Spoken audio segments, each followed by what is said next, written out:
Бұл Гүлнұр ханымның туған күніне арналған дәу торт. Мына барлығы торт кәдімгі емес па? Самал кексін өзі дайындаған. Бәрі жейтін торт. Ойбағанағандар. Мына сыртындағысын жегіп жатыр, ішіндегі сен түйеге болмайды ардақтағай. Мына потолок үсті кесен жеп жатыр. Ойба. Самал кексін өзі кесіп жатыр. Мынау жейтін торт, мына жерінде жейтін. Точно девочка воскресла, да?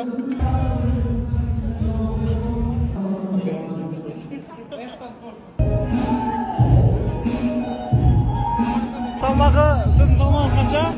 50 торт, 100 килограмм. 100 килограммдық торт, достар. Самалқаны бағасы қаншыдығы? Бағасы қырпия, өзіне елішті хабарласа айтам.